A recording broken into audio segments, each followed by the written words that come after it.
The treaties were based on making peace, which was a good thing, but there was an ulterior motive of land taking.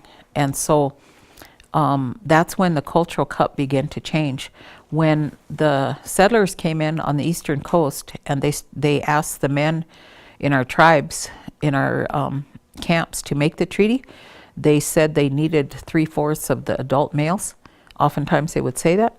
And some of the tribes would say, we need our women here. We need our clan mothers, our clan grandmothers, and we can't make this treaty without them.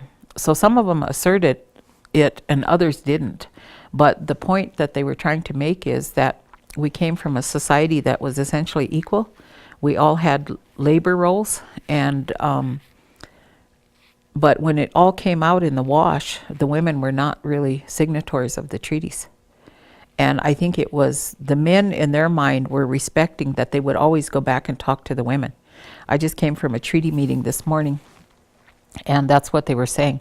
They said that when the men would meet and they couldn't come to, and this was all said in our language, that they couldn't come to a decision, they would go back and they would consult the grandmothers. And they would say, we need to make this decision and we need your help.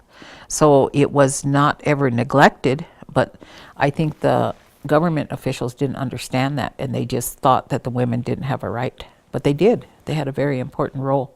There's instances where I remember my grandma telling me that when they would have meetings, and that camp circle would be meeting, and the men might be in the forefront, but if a woman wanted to say something and it was really important for her to be up there, she would throw a stone out in the circle, and that was saying, I want the microphone. I need to say something. And so then that time would come.